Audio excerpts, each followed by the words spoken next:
Përveç ngjarjes tragjike, e them dhe njëherë, të vrasjes shtetërore të 20-vjeçarit portugez që erdhi të kalonte pushimet në Ksamil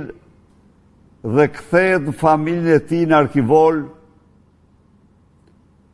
E them shtetërore sepse ishin 3 uniforma policie, të cilat në vend që të mbronin turistin, të mbronin 20-vjeçarin, morën anën e vrasit, fshehen krimin, duke dëshmuar se